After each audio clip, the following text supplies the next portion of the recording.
level of valuing of yourself. This is moving a little bit more into the, okay, so we're not talking about the value in self that would be water sign energy, which is very internal, emotional, reflective, and psychic. We're talking about valuing of yourself in the earth sign energy. What is it that I bring and contribute to this world? What is my value? How do people respond to me? What is it that people are attracted to in me? How do I impact and change spaces I go into? What are my gifts and skills? Now, you don't use that to decide that this is the metric by which you are worth something. That's something different. You are worthy because you were born. You came crying into this world as a little baby. Worthiness commenced and was complete. Value is something different though, because value is related to an exchange. We assign value to something so that it can be part of so we understand how we want to exchange it. We understand what the desire for it is. And you, in your attempt to have self-esteem and worthiness, have not been adequately and appropriately valuing yourself. And so Spirit is saying, moving forward into this year, or card, Ten of Pentacles, the material abundance for you of all kinds is going to come by you walking into spaces very clear about what it is you bring. Very clear about your side of the connection so that when you're courting people, when you're making connections and you're energetically corded and connecting with people, it's not just energy going one way because you don't even understand what it is that you want to give or what you want to receive from others. You're not taking. You're just showing up with your open heart, and then people are just taking and taking and taking. And they're taking because you're giving, right? So I don't want you to have the mindset of, oh, people just take from me all the time. People are so selfish. They're taking because you showed up with your heart open like you're on sale. You said, there's a sale on me. I'm on the shelf. And so there's no point in saying people are selfish. They're taking because you're giving, babe. Okay.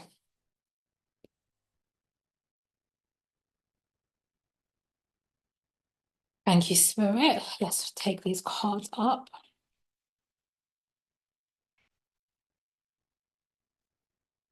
So we're breaking vows and we're breaking promises with the ring card, Ace of Fire. This is also part of the Martian influence, burning new ground,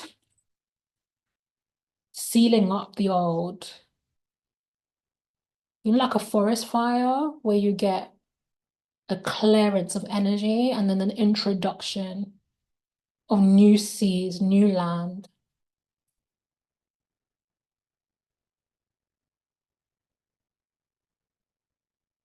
Is there anything else that you want to say to us, Spirit, about the King of Swords and the Fool card, the Aquarius energy here? One thing I'll say about Aquarius is they are innovators and they'll do something before other people understand. And that is going to be a big part of the promise breaking, the commitment breaking, and the moving forward is that many of you, me included, really want people to understand you. You really want people to understand where you're coming from and why you did certain things. And it's so important to you to be understood. And I feel like there's a wound underneath that. So let's kind of drill down into that because that's something you're going to have to learn to do without in order to go in the directions that you need to go in. Yeah, buy-in is the word I'm hearing. I love this. I love it when divination is so clear. So then we get Eight of Wands coming back out in reverse, and this is where I heard the buy-in. So you want people to buy in. You want their energy to come towards you. You want them to say yes, like, I agree. See the Hermit leaving? I agree with this decision you're making. I agree with the direction you're taking. I affirm you.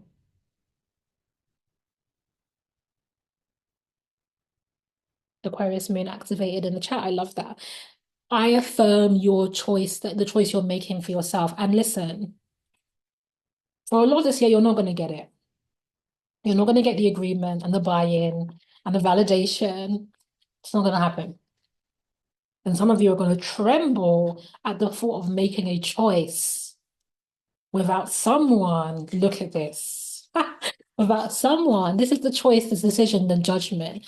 And this is the person with you saying, yes, I believe this is an abundant thing. I think this is a good outcome.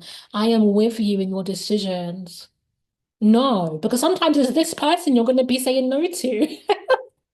So you can't, you can't only do something because you've managed to get everybody on board and in agreement with you.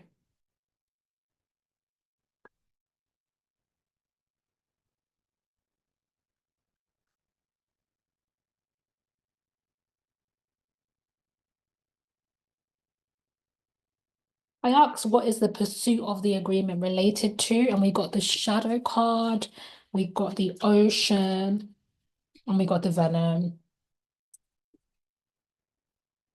So obviously there is a shadow aspect. There's some hidden energy behind our desire to have people understand us and buy in and to explain ourselves and be in right relationship and be validated. And with the ocean card, this does give me womb connection, emotional connection, and ultimately the mother God wound. I want to ask a little bit more about that. But with the Venom card, we're talking about pain. And yeah, it's an issue of belonging.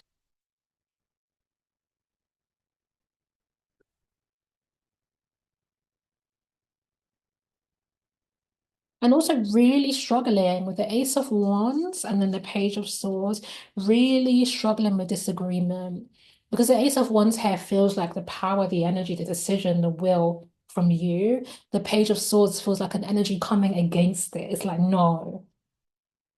And what I'm hearing also is a lack of safety and validation, particularly in childhood, with the Ocean card here also representing womb and mother.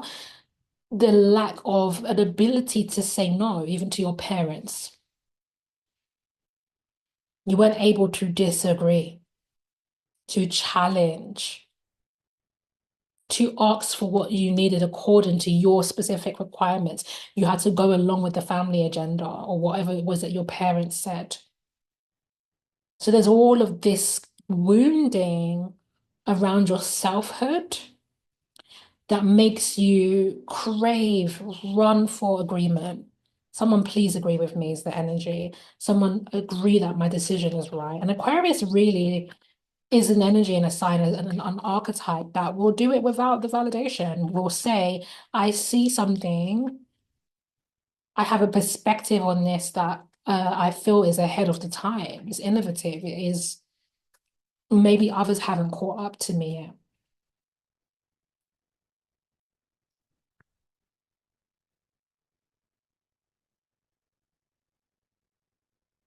So leaning into the work, I love that.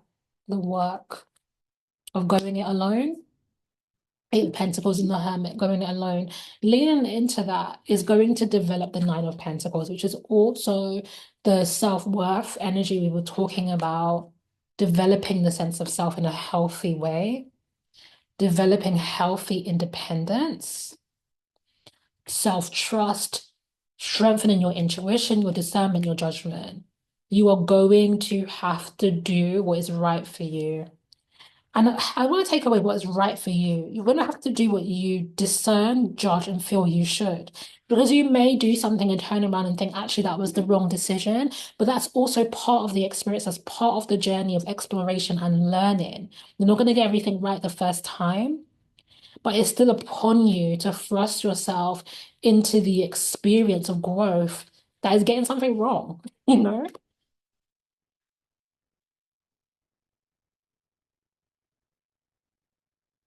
Yeah, I love this. And you will be more equipped to be in community with others with the Ten of Pentacles. This is a travel energy, traveling, but towards community, towards relationships with others when you have cultivated this healthy independence, because that's when you can be interdependent with others. Healthy functioning of relationships requires a development, a greater development of your sense of self. And a lot of you, slash us, me too, are very wounded in that area. We're in a recovery state as it relates to our sense of self, our ego, our esteem, our worth, etc. So again, taking decisions without the validation and the buy-in and the agreement of everyone around you is going to help develop you.